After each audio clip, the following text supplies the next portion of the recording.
एक बात आपने सुनी होगी कि लहरों से डरकर नौका पार नहीं होती और कोशिश करने वालों की कभी हार नहीं होती। क्या पता कभी कभी किस्मत ही आगे आ जाए और किस्मत ही चमकने लग जाए। ये मैं आपके सामने इसलिए मैं बोल रहा हूँ क्योंकि ऐसा ही वाक्य सिकराय से जो वर्तमान विधायक है कांग्रेस की, उसके ऊपर अप्लाई हो रहा है। ये मैं इसलिए बोल रहा हूँ क्योंकि एक बात आपको याद हो गई कि कांग्रेस में दो गुट बन चुके थे। एक गुट मानेसर चले गया था और एक जैसलमेर चले गया था। याद आ गया आपको? इसके बाद में जिनकी मेहरबानी से एमएलए बनने वाले हैं और उनके पास पावर नहीं है, और जिनके पास पावर है उनकी मेहरबानी की वो मंत्री बन गए। लेकिन वाकया कुछ ऐसा हुआ कि जिसकी मेहरबानी से एमएलए बने उसके पास न जाकर के जिसकी मेहरबानी से पावर में आए मंत्री बने उसके पास चले गए। एक फोटो वायरल हो रही है जिसमें ऐसे दो अंगलियों ऊपर कर रखी है, तो इसका संकेत कहीं ना कहीं हम सिकराय विधानसभा क्षेत्र के अंदर गए तो लोगों ने यही दिखाया है कि जिसकी लाठी उसकी भैंस। मतलब कि पति जो कि डॉक्टर था उसको कोरोना में विपरीत परिस्थितियों में उसको प्रमोट करवा के आईएएस उसको बना दिया। मतलब सबसे नजदीकी जो है तो वो हो गया कि मुख्यमंत्री अशोक गहलोत की सबसे खास बताई जाने वाली मंत्री ममता भूपेश अब लगातार सिकराय विधानसभा क्षेत्र में भी एक्टिव दिखाई दे रही है।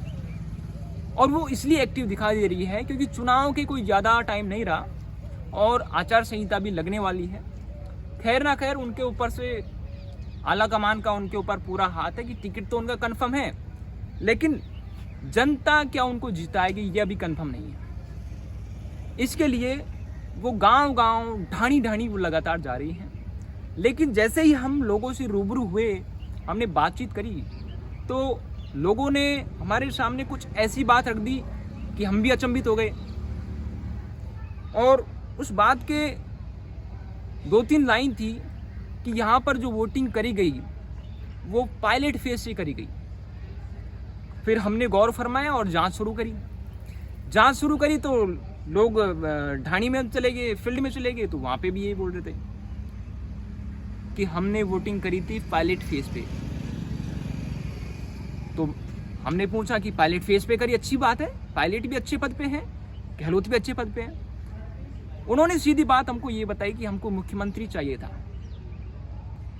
खैर वाकई काफ़ी घुमावदार हो गया है और मैं आपको सीधी और सरल भाषा में बताना चाहूँगा कि क्या बिना पायलट के रण में यहाँ पे उतर रही है ममता भूपेश?